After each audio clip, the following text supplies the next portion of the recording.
এই জুলাই এসে জনগণকে মুক্তি দিয়েছে। জুলাই এসেছিল বলেই আজকে আমি এখানে দাঁড়িয়েছি। জুলাই হয়েছে বলেই আজকের এই স্টেজ দেখা যাচ্ছে। জুলাই হয়েছে বলেই এই 12 ফেব্রুয়ারি ইলেকশন হতে যাচ্ছে। জুলাইয়ের আগে আমরা রাজনৈতিক দলগুলো বহু চেষ্টা করেছি, জীবন দিয়েছি, আয়নাগরের সঙ্গী হয়েছি, জেলে গিয়েছি, পঙ্গু হয়েছি, ঘর বাড়ি ছাড়া হয়েছে, কিন্তু আমাদের নেতৃত্বে পরিবর্তন আসে নাই।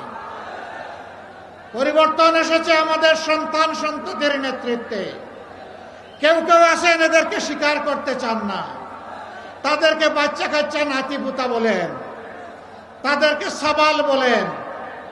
আমি বড় বিস্মিত, আমি লজ্জিত, যাদের কারণে জেল থেকে মুক্তি, যাদের কারণে অনেকের দেশে ফিরে আসা, যাদের কারণে নির্বাচনের কথা বলা, যাদের কারণে দেশ শাসনের কেউ কেউ কারো কারো স্বপ্ন দেখা, তারা তাদেরকে অস্বীকার করছেন। লজ্জা, লজ্জা, এটা মেনে নেওয়া যায় না। ব্যাংক ডাকাতি করে জনগণের টাকা লুট করে বিদেশে পাচার করা হয়েছে। আপনারা সেই বাংলাদেশ আবার চান? আপনারা পরিবর্তন চান। পরিবর্তন চাইলে ওই যে লেখা পরিবর্তনের জন্য হা, গণভোটে কি বলতে হবে? সিল প্রথম কোনটাতে মারতে হবে?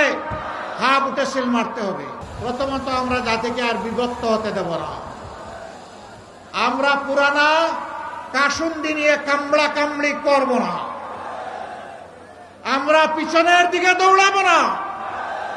আমরা যুবকদের স্বপ্নের অগ্রগামী বাংলাদেশ দেখতে চাই।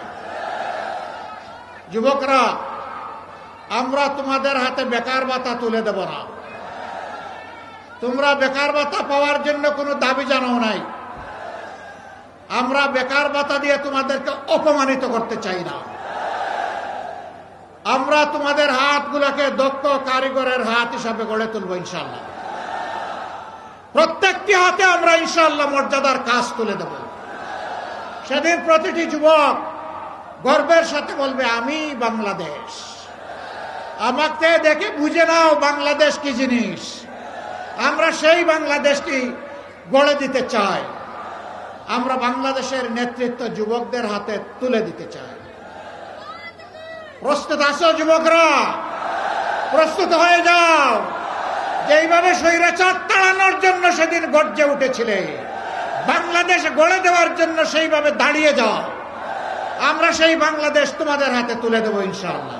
সেদিন যেমন ঢাকা বিশ্ববিদ্যালয়ের আমাদের মেয়েদের গায়ে হাত দেওয়াকে জাতি ক্ষমা করে নাই, গর্জে উঠেছিল, ফুঁসে উঠেছিল, আজকেও মেয়েদের গায়ে হাত দিচ্ছেন, নিজেদের কবর রচনা করবেন।